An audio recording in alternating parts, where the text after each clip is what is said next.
enregistrement sera disponible au cours du mois de septembre sur le site du Centre Franco.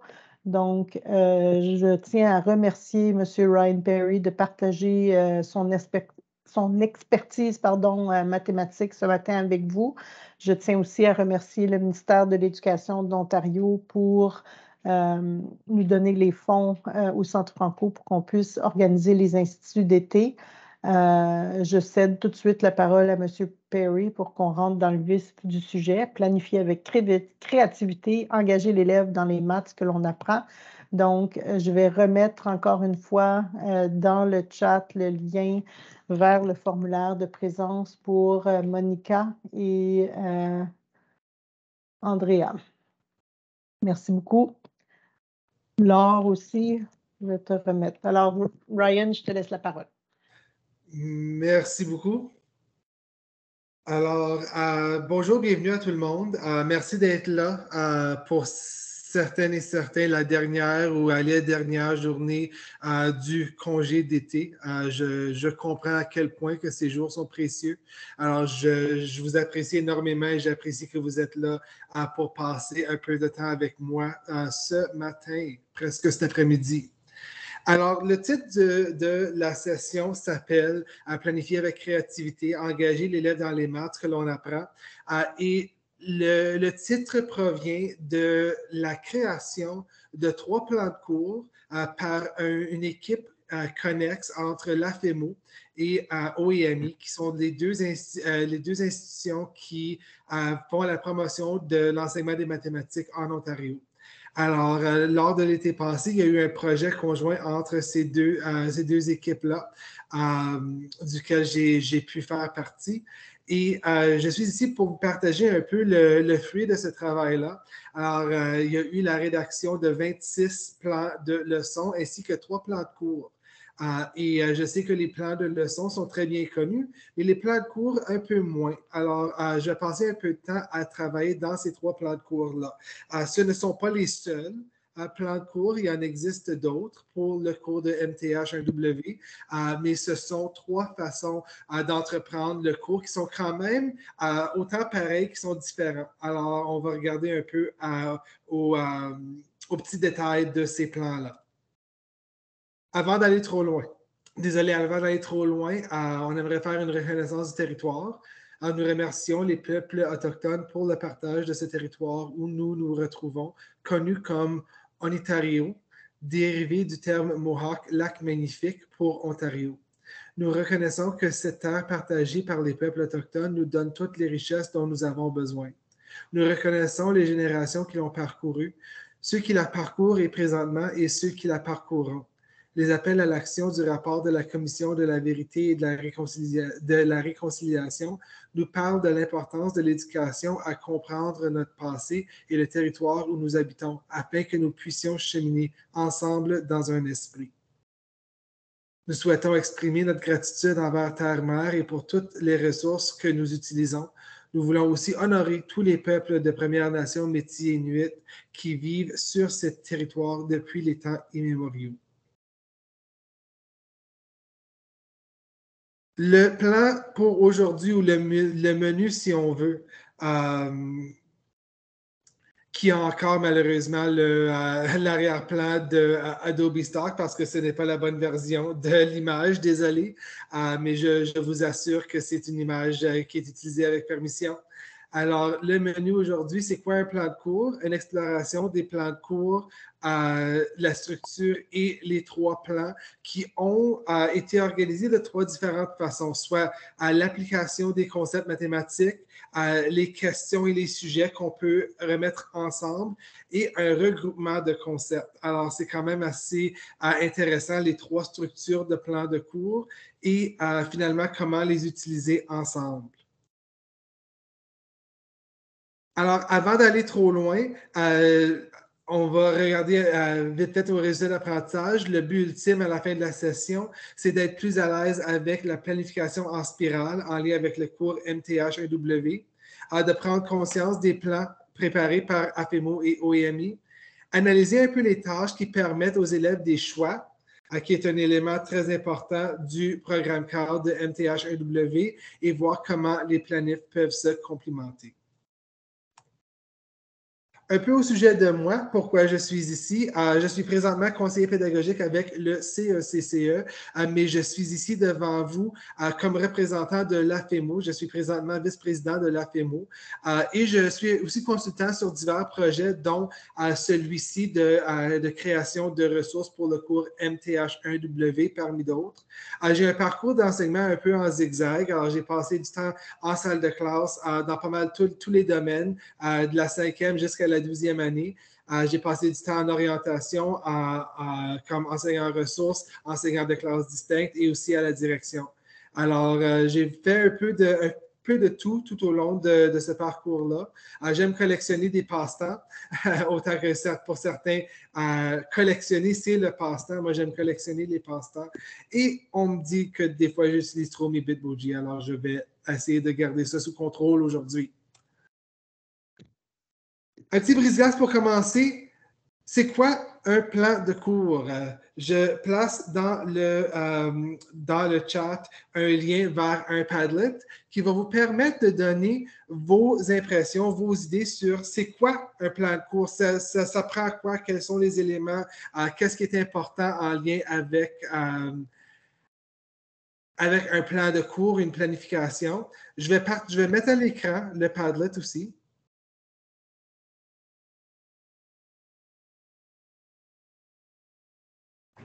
Et je vous invite de soit cliquer sur le petit plus en bas dans le coin pour ajouter une idée ou si vous voulez ajouter un commentaire ou une mention j'aime, vous pouvez cliquer ici sur le petit cœur et ça va aimer le commentaire à quelqu'un d'autre ou vous pouvez aussi commenter pour ajouter des informations à ce que quelqu'un d'autre aurait peut-être dit. On va prendre quelques instants à alimenter notre tableau d'affiches ici.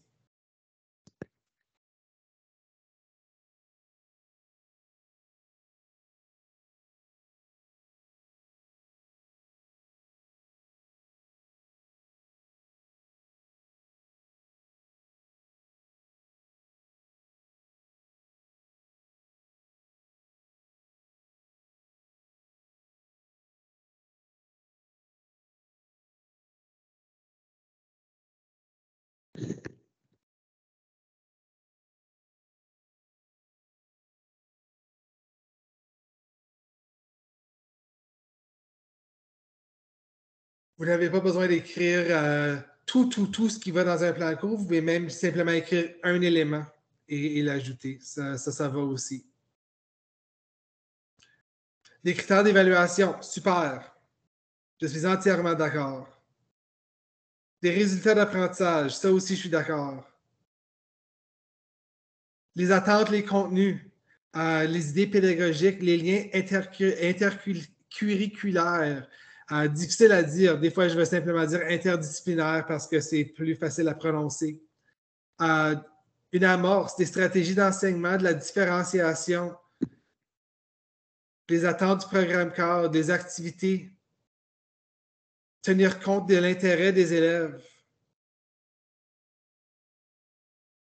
Stratégie à haut rendement. On a le beau document du ministère maintenant qui nous est accessible, des stratégies à fort impact en mathématiques, qui est une excellente ressource sur comment planifier en utilisant ces pratiques à fort impact. Des adaptations, j'aime ça, EED, ALF.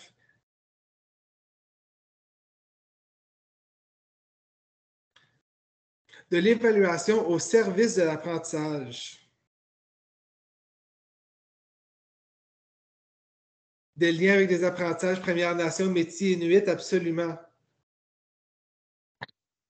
Alors, je vois toutes sortes de belles idées ici sur notre tableau. On a pas mal fait le tour de ce qu'une planif à long terme pourrait avoir l'air. Dans certains cas, je dirais que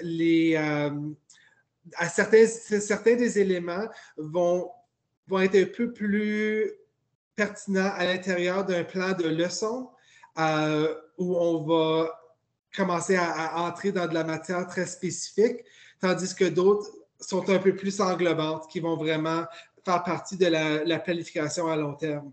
Alors, j'apprécie beaucoup les deux angles qu'on a pris ici dans l'alimentation du tableau. Je vais retourner à la présentation.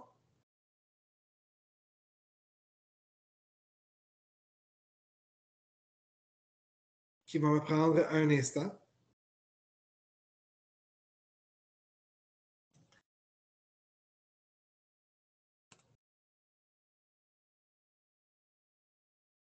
Alors, un plan de cours a besoin de quoi? Un plan de cours, c'est quoi? Mais je l'ai résumé ici avec 4 images. Dans un premier temps, on veut quand même on veut s'assurer que l'enseignement est organisé de manière séquentielle, pas nécessairement de suivre le programme cadre de A à Z d'un domaine à l'autre, mais que les apprentissages se suivent de manière dans un ordre logique. Alors, séquentiel ne veut pas dire qu'on commence avec le domaine A, on finit avec le domaine F et on passe à travers de nos contenus une après l'autre. Au contraire, on devrait vraiment aller d'un domaine à l'autre et démontrer les liens entre les domaines. Alors, lorsqu'on dit séquentiel, c'est vraiment, on parle vraiment ici qu'il y a une suite logique aux idées et aux idées qu'on va entreprendre. On alloue aussi le temps nécessaire à apprendre chaque concept. Et certains concepts vont prendre plus de temps que d'autres. Et même certains concepts vont mieux se prêter à être vus à plusieurs reprises au cours de l'année que d'autres. Certains concepts vont même venir appuyer d'autres concepts. J'utilise souvent l'exemple du sens de l'espace ou de géométrie et mesure lorsqu'on parle d'air et de périmètre, et que ce soit d'un triangle, d'un rectangle ou d'une figure composée, on a besoin de connaître certaines opérations et on a besoin d'avoir un sens du nombre pour pouvoir accomplir ces calculs-là et ces estimations-là, ces mesures-là. Alors, dans certains cas, il y a des apprentissages qui vont venir appuyer ou créer une fondation pour d'autres apprentissages. Et il faut vraiment prendre en considération le montant de temps qui va être nécessaire à vraiment s'assurer que nos élèves ont une belle compréhension conceptuelle de ces idées-là. Évidemment, très important que toutes les attentes et les contenus soient explorés au moins une fois. Évidemment, dans certains cas, on va vouloir en explorer plus souvent ou peut-être on va explorer une partie d'un contenu à un moment et une autre partie à un autre moment de l'année, mais on veut s'assurer que tous les contenus sont là. Et finalement, un peu comme ce qui vient d'être dit, dans certains cas, on va explorer certains éléments plus qu'une fois. Et ça revient vraiment à la discrétion du personnel enseignant parce qu'on connaît nos élèves, on connaît les besoins de nos élèves et on connaît notre programme. Et cette information-là combinée devrait nous donner une très bonne idée de quels sont les éléments qu'on va vouloir voir de manière entrelacée ou de manière plus répétée au cours de l'année, qui est vraiment la base de l'enseignement et la planification en spirale.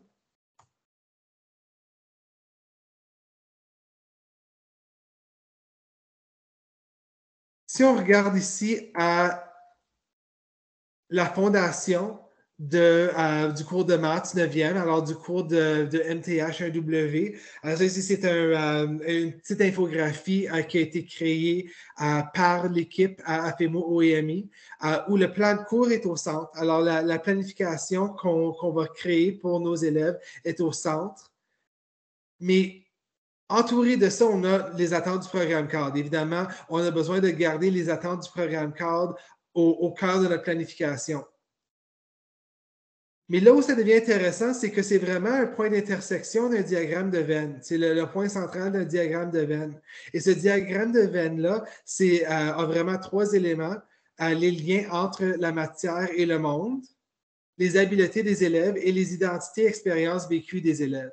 Et ça, c'est quelque chose d'assez particulier qui a été ajouté et qui est vraiment renforcé dans le programme cadre de MTH 1W.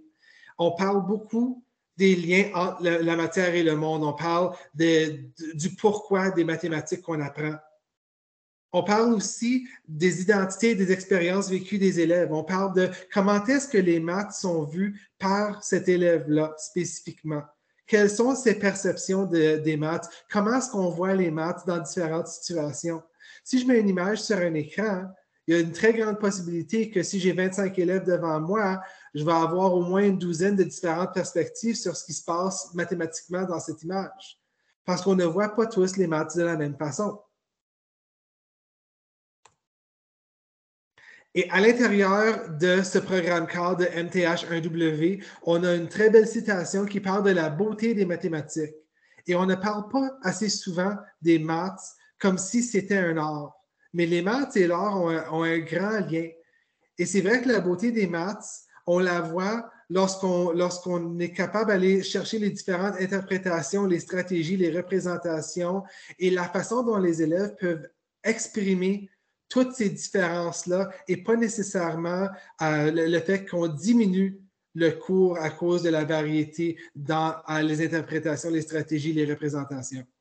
Et je vais même ajouter un élément qui vient de la recherche de Van de Waal, qui nous parle vraiment des représentations et du fait que la compréhension ne vient pas de la représentation, mais du transfert d'une représentation à l'autre.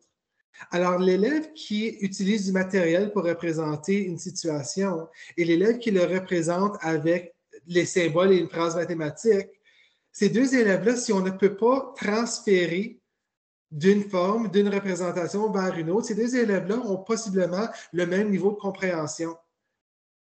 Mais dans le passé, on a souvent valorisé une forme de représentation par-dessus une autre. Et vraiment, ce qu'on devrait valoriser, ce sont les transferts d'une représentation à l'autre, du matériel vers une image, vers le semi-concret, vers une situation réelle, vers les symboles mathématiques, vers le langage oral. Ce sont tous des différentes représentations qui permettent de voir la compréhension de l'élève. Alors, comme vous avez vu, j'aime beaucoup le modèle de 4 images.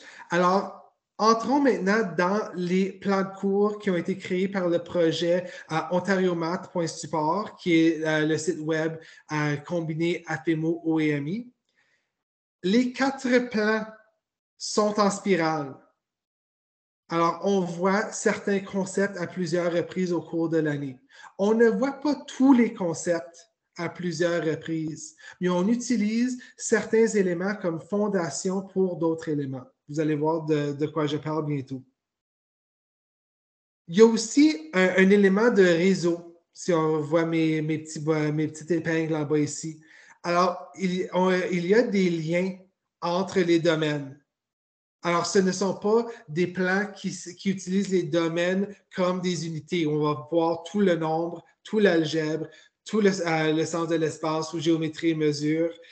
Désolé, je saute souvent de l'élémentaire au secondaire et à l'élémentaire, on parle de sens de l'espace et rendu en 9e, on parle de géométrie et mesure. Désolé si je me confonds entre les deux, ça m'arrive très souvent.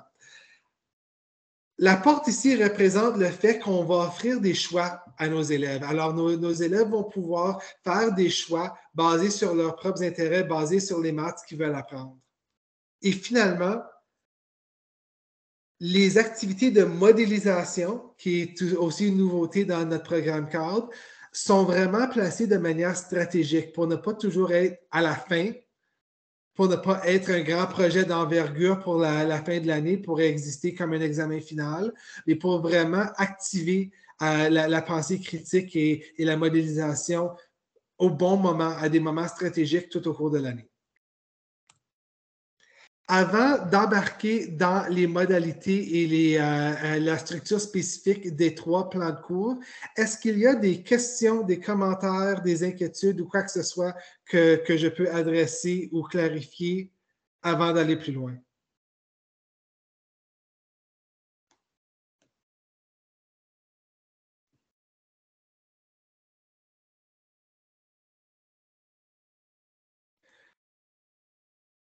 Je vais faire mon encanteur une fois, deux fois vendu et on continue.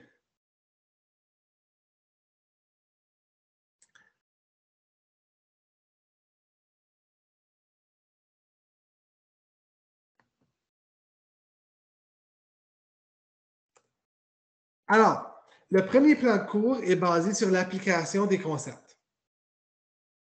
Quand on dit application des concepts, ce plan de cours a vraiment été élaboré de manière à engager l'élève pour comprendre la raison derrière les mathématiques qu'ils vont faire. Alors, c'est l'idée de trouver des applications de vraie vie pour les maths qu'on apprend. Alors, la façon que ce plan ici a été conçu, c'est vraiment la base, la fondation, c'est le domaine des nombres et le domaine de l'algèbre. Et ce sont les domaines qu'on va voir qui vont être, si je me permets le terme, spiralés tout au long du plan. Alors, c'est vraiment les contenus et les attentes du nombre et de l'algèbre qui vont se retrouver un peu partout tout au long de la séquence d'apprentissage.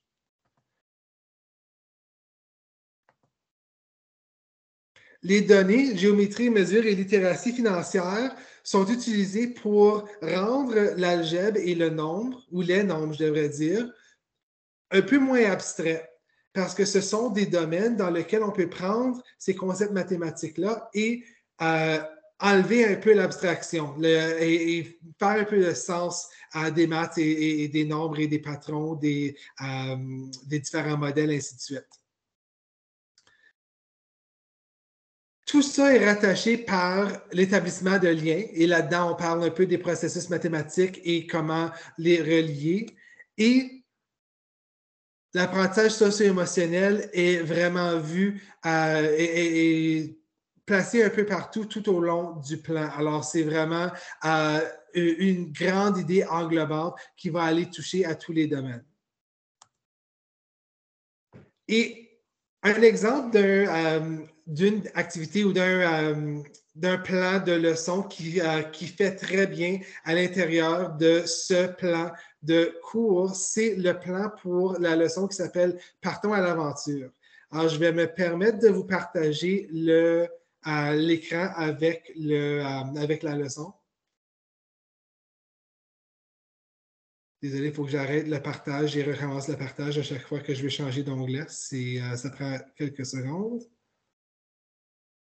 Alors, ce plan disponible sur ontariomath.support va essentiellement permettre à l'élève d'explorer un budget fictif basé sur un grand but, que ce soit un achat d'équipement, un voyage, quelque chose qui va être pertinent pour le groupe en utilisant le sens du nombre vraiment pour faire ses décisions budgétaires.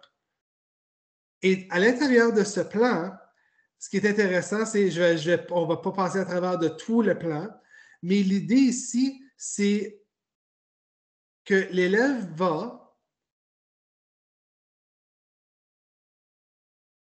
utiliser un budget fictif. Alors, il y a des exemples de budget déjà dans des tableurs. Et ce qu'on a appelé des cartes de circonstances qui vont venir modifier leur budget. Alors, il va y avoir différents moments, un peu comme le jeu Life, si vous me permettez. Il va y avoir différentes situations qui vont venir changer le plan, changer le budget, changer la trajectoire de levée de fonds ou de financement. Et ça va venir appuyer le développement des habiletés socio-émotionnelles. Parce qu'on peut avoir un questionnement en lien avec le sentiment soit de frustration ou de bonheur lié aux différentes circonstances. Parce qu'évidemment, il y a du positif et du négatif dans tout ça. Juste pour continuer, dans les plans de leçon de l'APEMO et OEMI, on voit tout ce qu'on a besoin. Alors ici, on a par exemple une grille d'observation qui permet de recueillir des preuves d'apprentissage. On a aussi un billet de sortie qui nous permet d'aller voir la compréhension des élèves et de nous aider à planifier les prochaines étapes pour nos élèves en lien avec les apprentissages qui ont été ciblés ici. Alors, c'est un plan qui permet aux élèves d'utiliser les concepts du nombre tels les taux, les pourcentages, les fractions, dans un contexte très concret, dans un contexte très réel, soit la création d'un budget. Et ça permet aussi l'élève à faire un transfert vers un but plus personnel. Parce que, comme on le sait, la création de budget, c'est quelque chose de très important, quelque chose que j'aurais voulu avoir une meilleure saisie du concept de budget avant maintenant. Lorsque je me sens comme si j'ai une meilleure idée de comment établir un budget, on s'entend en début de mes études, c'était moins le cas. Alors, c'est une belle occasion à aider nos élèves à créer un certain sens de la valeur de l'argent aussi. Je retourne à la présentation.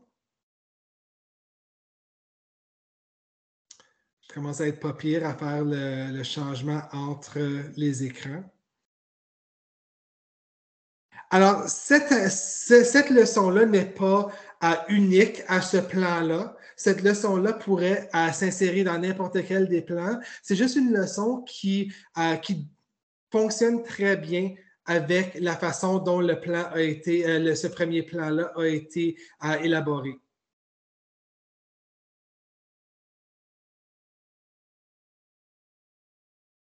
Et avant d'aller plus loin, je vais aller sur le site d'Ontario Math Support pour justement vous montrer le plan. Parce que je pense que ça vaut la peine de le voir. Donnez-moi un instant.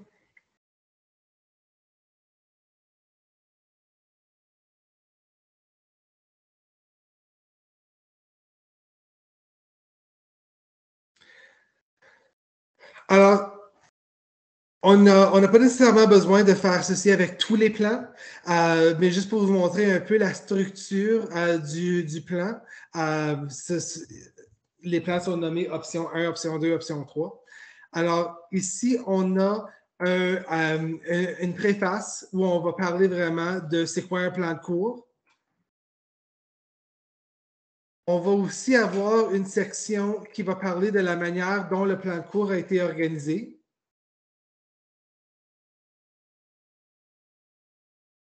L'importance des choix et l'importance de la voix de l'élève dans le cours de mathématiques et dans les décisions qui sont prises sur les maths qu'on apprend.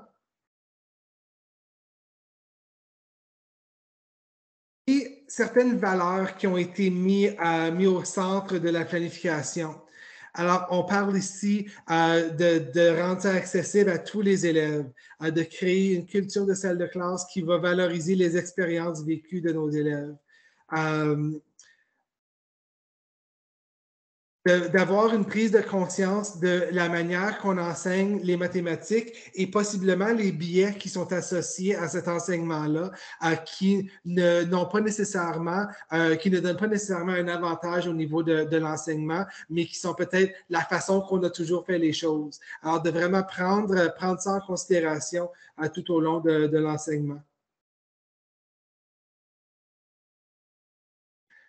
L'idée d'avoir la pratique espacée ou distribuée qui est vraiment au cœur de l'enseignement spiralaire. Et aussi une emphase sur les histoires et le fait qu'on peut raconter des histoires.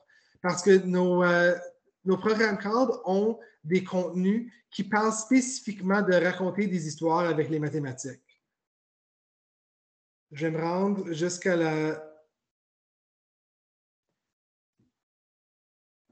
Et là, vers la fin, là, on est déjà rendu à la 12e page, mais cette première partie est pareille pour tous les plans. Là où on a des différences, c'est vraiment dans la structure ici. Alors, par exemple, le premier plan, tout de suite en rentrant en septembre, on parle d'un projet historique où on parle de l'histoire des nombres et d'où viennent les nombres qu'on utilise. L'histoire des nombres est vraiment fascinante. C'est vraiment quelque chose de très intéressant où on peut trouver toutes sortes de différents contextes historiques dans lesquels le système qu'on utilise maintenant a été fondé. Alors, par exemple, d'où vient le concept de zéro? Le concept de zéro n'a pas toujours fait partie du système des nombres. Alors, ça pourrait être un sujet de recherche très intéressant. De même que le système de base 10 et la valeur de position. Ça n'a pas toujours été le cas. La manière qu'on s'est rendu au symbole des nombres qu'on utilise maintenant, la façon qu'on a commencé à étudier les fractions pour diviser du terrain au niveau de l'agriculture, pour l'achat de quantités partielles. Tous ces concepts-là proviennent de moments historiques.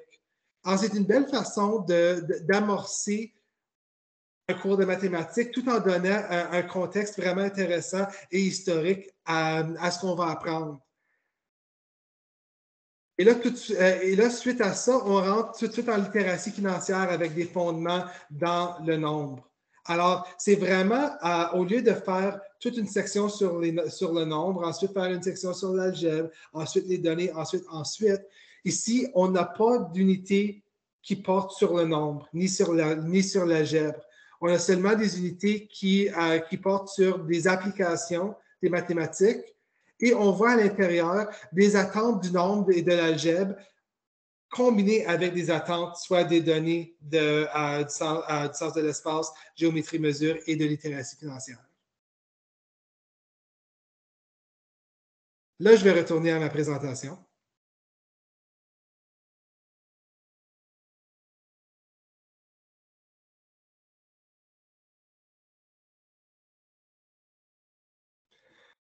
Alors ça, c'est exemple 1 d'un plan qui a été créé. Le deuxième exemple va essentiellement identifier des questions qui vont regrouper certaines attentes et certains concepts mathématiques. Par exemple, si on regarde aux patrons et aux relations, on peut se poser des questions. Pourquoi est-ce qu'on cherche des patrons? Quel est le but de généraliser? Lorsqu'on parle d'équivalence, pourquoi cherchons-nous à exprimer des nombres et des patrons de différentes façons? Même si c'est la même chose, pourquoi est-ce qu'on cherche le démontrer de différentes façons? La proportion. Est-ce que deux situations sont proportionnelles ou non? Et pourquoi est-ce que c'est important? Des comparaisons. Est-ce qu'on compare des pommes et des oranges ou des pommes et des pommes? Et est-ce que c'est toujours une mauvaise chose comparer des pommes et des oranges? Surtout quand on parle dans les données. Est-ce qu'on est en train de comparer des situations assez semblables pour arriver à une conclusion ou est-ce qu'on a besoin de changer notre questionnement? Et finalement, le changement. Et on a la fameuse question du patron lorsqu'on parle d'algèbre. Qu'est-ce qui change? Qu'est-ce qui demeure pareil? Et une leçon qui fonctionne bien avec ce plan ici, c'est une leçon qui s'appelle une grosse chaussure à remplir. Et à l'intérieur de cette leçon, on voit des rapports tels que démontrés dans l'œuvre d'art classique L'Homme de Vitruve de Léonard da Vinci. Et on demande aux élèves de prendre des mesures et identifier des rapports et des patrons en lien avec les mesures de différentes parties du corps. Dans le cas de cette leçon, je crois que c'est la taille du soulier et la longueur de l'avant-bras qui est utilisée. Mais les élèves peuvent analyser l'œuvre L'Homme de Vitruve et trouver toutes sortes de relations entre différentes longueurs, différentes tailles, différentes mesures du corps humain.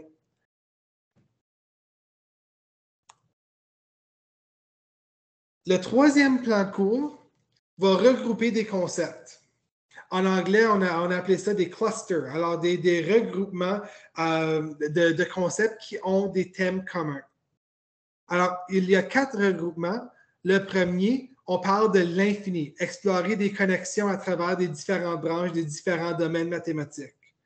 Alors ça pourrait être très intéressant pour un groupe d'élèves. Tout de suite en rentrant en septembre, on va parler de l'infini. On va parler de c'est quoi. Ce n'est pas nécessairement l'infini comme dans le contexte d'un cours de calcul différentiel en 11e, 12e année, mais l'infini dans le sens, par exemple, de si on regarde à une règle et on regarde à l'espace entre une règle, la plus petite, même si on regarde à la plus petite gradation, même si on est rendu à des millimètres, il y a encore de l'espace entre nos 2 millimètres. Alors, il y a toujours la possibilité de rediviser la plus petite gradation d'une règle. Ça, c'est un exemple de l'infini dans le contexte de ce cours de mathématiques MTH1W qui pourrait être très intéressant à explorer avec les élèves. Le prochain regroupement, qu'arrivera-t-il si? Alors là, on veut aller chercher la curiosité de nos élèves. Alors, on veut faire de l'essai-erreur et faire demander à l'élève qu'est-ce qui va arriver si je change ça ou si j'ajoute ceci dans le contexte des maths qu'on est en train d'apprendre. Alors ça, c'est en passant une très belle façon d'entreprendre le codage. Si on fait du codage dans notre salle de classe, qu'arrivera-t-il si est une excellente question à se poser qu'on soit en train de faire du codage textuel ou du codage par bloc. Alors, ça peut être très intéressant d'apporter des changements et faire un peu d'essai et erreur. Le prochain regroupement, c'est basé sur les structures et les arts. Alors, la créativité dans les maths. Les arts médiatiques, les structures, les patrons. Alors ici, on parle de géométrie, mesure, mais aussi de l'algèbre, des suites, des motifs, de la répétition. Et le dernier regroupement D, comment fonctionne le monde? Alors là, on parle vraiment des données et la modélisation mathématique. Et on parle de l'histoire racontée par nos données et comment faire l'interprétation de données. Et ici, on a une leçon qui s'appelle piscine à débordement, où on analyse essentiellement l'aire maximale d'une aire de natation en utilisant des bouées un peu comme ce que vous voyez sur l'écran ici. Alors, l'élève essaie différentes choses, soit en créant un modèle, créant du code, en faisant des dessins, alors avec plusieurs différentes formes de représentation, pour déterminer quelle serait la meilleure forme pour une aire de natation. Maintenant, il y a plusieurs questions à se poser ici. Alors, c'est une question très ouverte qui permet beaucoup d'exploration. Est-ce que la distance entre la plage et l'endroit le plus loin, le point le plus loin de l'aire de natation, est-ce que ça va être assez creux pour actuellement permettre de la natation ou est-ce que ça va être trop creux? Ou est-ce que nous avons une distance de plage, une longueur de plage d'une longueur limitée qu'on peut utiliser? Il va y avoir plusieurs élèves qui vont tout de suite dire un cercle va maximiser mon espace, mais si j'ai un cercle, je n'ai aucune manière à rentrer dans mon aire de natation parce que c'est totalement délimité et j'ai aucune quantité de plage. Alors, il y a beaucoup de questions ici, beaucoup de façons d'explorer des différentes manières de résoudre un problème comme celui-ci. Et à l'intérieur du plan de leçon, on a des exemples de code dans le logiciel Scratch, ainsi que des exemples de patrons algébriques qui peuvent être utilisés pour répondre à la question. Alors, tout ce que vous avez besoin pour entreprendre cette leçon-là existe dans le plan de leçon. Alors, voilà un survol des 3 plans. Maintenant, regardons comment assembler ces 3 plans-là. Parce que vous n'avez pas nécessairement à faire un choix ici. Vous n'avez pas nécessairement à dire « je vais suivre le plan 1, le plan 2, le plan 3 » ou d'autres choses complètement. Mais vous pouvez utiliser les sections des plans pour aller chercher différentes intentions mathématiques, différentes intentions pédagogiques. Alors, par exemple, si je veux offrir des choix à mes élèves, je peux choisir des leçons basées sur les intérêts à mes élèves à l'intérieur de mon plan. Un exemple ici, c'est une leçon basée sur les données de basket de la Ligue nationale, du NBA si on veut. Alors, ici, on parle d'une série de statistiques et comment analyser les statistiques pour déterminer si un athlète est vraiment quelque chose de surréel, un talent exceptionnel, un talent générationnel, ou si c'est vraiment des statistiques qui représentent une distribution relativement normale en lien avec les statistiques qu'on a obtenues. Si, par exemple, j'ai un élève qui veut explorer les maths et l'art, mais je reviens à la leçon Une grosse chaussure à remplir, qu'on a exploré un peu plus haut, qui explore des œuvres d'art classiques et les proportions à l'intérieur d'elles. Et ce n'est pas seulement l'homme de Vitruve qui va aller explorer ces proportions-là. Il y a beaucoup de règles et de proportions mathématiques qui existent dans différents styles d'art. Et disons que j'ai un élève créatif qui parle d'architecture, de mesure, de construction. Ça peut être de modélisation en 3D, d'animation. Ici, on a une leçon qui est basée dans la conversion d'unités de mesure. Alors, on parle du pouce dans le système impérial parce que le pouce, traditionnellement, on va le diviser et on va représenter ses sous-unités avec des fractions. Alors, on va utiliser des fractions, des décimaux et des puissances pour explorer l'infini, pour explorer l'espace entre les pouces, si on veut, et aussi, on va travailler la conversion du pouce vers le centimètre, le millimètre et les autres mesures du système métrique. Et tout ça dans un contexte de construction, parce que le domaine de la construction est encore entièrement bâti sur le système impérial. Si je vais à une quincaillerie chercher du bois pour faire une construction et j'arrive avec des mesures en mètres, je vais passer beaucoup de temps devant ma boîte à bois à faire des conversions parce que les mesures sont en pieds et en pouces. Alors, c'est une habileté importante à présenter à nos élèves pour qu'ils aient ces habiletés-là. Et finalement, si je veux faire un peu un tour de comment jumeler mes planifs,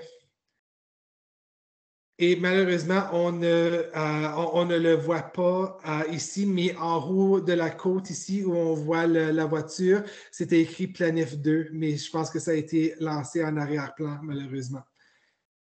Mais la planif 2 est là, je vous le promets. Alors, si on commence notre année, par exemple, avec la planif numéro 1, on pourrait commencer avec la séquence d'où viennent les nombres. Alors, on explore les éléments historiques de notre système du nombre. Ça peut créer une belle amorce pour notre année et on va aller chercher certains des fameux contenus 1.1 qui sont des contenus qui vont soit demander des mathématiques qui racontent une histoire ou l'analyse de situations mathématiques pour prendre des décisions. Alors, c'est une belle façon de commencer, de montrer aux élèves un peu quel sera le climat, quel sera le ton du cours de maths cette année, en commençant avec une exploration historique de nos nombres et d'où ils viennent. Ensuite, on s'en va plus loin, plus rapide vers la planète numéro 3, parce que dans la section sur l'exploration de nos nombres, on a parlé de l'infini. Alors, ça serait peut-être une bonne idée de discuter un petit peu du concept de l'infini. Parce que c'est un concept qui peut être un peu difficile à expliquer. Alors, on va commencer dans le premier regroupement, le regroupement A de la planète numéro 3, et on va parler de l'infini et des différentes manières de représenter et déterminer c'est quoi au juste l'infini. C'est un concept très abstrait. Mais avec les leçons qui existent, on peut mettre du concret pour aller appuyer ce concept abstrait. On fait une petite courbe. Maintenant, on est rendu ici, on est rendu à la première courbe. On est en train d'explorer l'infini. On va tourner une autre fois ici et on va regarder l'intersection des droites. Parce que lorsqu'on parle de l'infini, on peut parler de l'infini dans un contexte de, par exemple, l'espace entre les gradations d'une règle, mais on peut aussi parler de l'infini lorsqu'on parle de droite, parce que lorsqu'on a une formule de droite, on peut prolonger cette droite-là infiniment. La droite n'a pas un début et une fin spécifique. Alors, on va partir de cette idée-là de l'infini, on va regarder à l'intersection de droite et la façon de déterminer le point d'intersection de droite. On va discuter des relations linéaires qui sont interreliées. On peut même aller dans un logiciel de création de graphiques. L'exemple qui me vient en tête, c'est Desmos. Et entrer différentes formules qui vont produire essentiellement la même droite pour montrer que la représentation visuelle de la droite, même si la formule n'est pas nécessairement pareille, on arrive à la même chose et on peut parler de comment transformer nos formules, nos équations de droite pour arriver à une équation harmonieuse, l'équation la plus simple. Et là, la petite voiture continue jusqu'au plan 1. On arrive à la deuxième séquence du premier plan où on commençait à parler désolé, j'ai perdu ma place dans mes notes. Où on va commencer à parler de ce qu'on a besoin pour planifier au niveau financier. Parce que ce qui est vraiment intéressant, c'est lorsqu'on parle des relations linéaires, on peut aussi parler de l'offre et la demande et la relation entre ces deux concepts-là, la quantité qui existe puis la quantité qu'on a besoin. Et ça nous amène vers une exploration de la littératie financière et de ce qu'on a besoin afin de planifier et de budgéter et de savoir ce qui est nécessaire pour planifier pour le futur. Ce n'est qu'un exemple, mais ici, on a les 3 plans à différents moments au cours de l'année où on a été chercher différents contenus avec certains éléments du nombre et de l'algèbre qui reviennent. Et on a essentiellement créé un début d'année qui demeure relativement concret, qui demeure très intéressant parce que ce sont des domaines qui vont aller chercher les intérêts des élèves et qui vont quand même offrir des choix dans la façon d'entreprendre et de rechercher différents domaines au niveau des différents domaines de mathématiques. Ah, et voilà, Planète 2, c'était une animation. C'est pour ça que ce n'était pas là. Alors, cela met fin à l'information formelle de la session aujourd'hui. Et je voulais garder un petit 10 minutes à la fin pour des questions parce que je pense que c'est quand même un sujet qui peut être c'est facile à se confondre dans les planifications. Alors, si vous avez des questions en lien avec les planifs, les leçons, le site Ontario Math Support ou n'importe quoi en lien avec ça, j'aimerais ouvrir la possibilité de poser ces questions-là pour le temps qui nous reste dans la session. Et à la dernière diapo, vous avez des liens directs au site Ontario Math Support et aux 3 options de plan de cours pour que vous puissiez les consulter directement. J'aimerais aussi prendre un moment pour mentionner la programmation de la FEMO. Il y a toute une belle année de programmation qui est planifiée pour vous cette année, commençant avec notre AGA au mois d'octobre, où on va avoir un conférencier qui sera dévoilé un peu plus tard. Mais si vous voulez devenir membre, vous pouvez cliquer ici sur le lien pour devenir membre. La membriété a une durée d'1 an. Et normalement va d'octobre en octobre. Alors, les nouveaux membres, la membriété débute à l'AGA et termine à l'AGA de l'année suivante. Alors, vous pouvez assister aux 2 dans la même année de membriété. Et voilà, cela fait le tour. Je vous invite à poser des questions si vous en avez.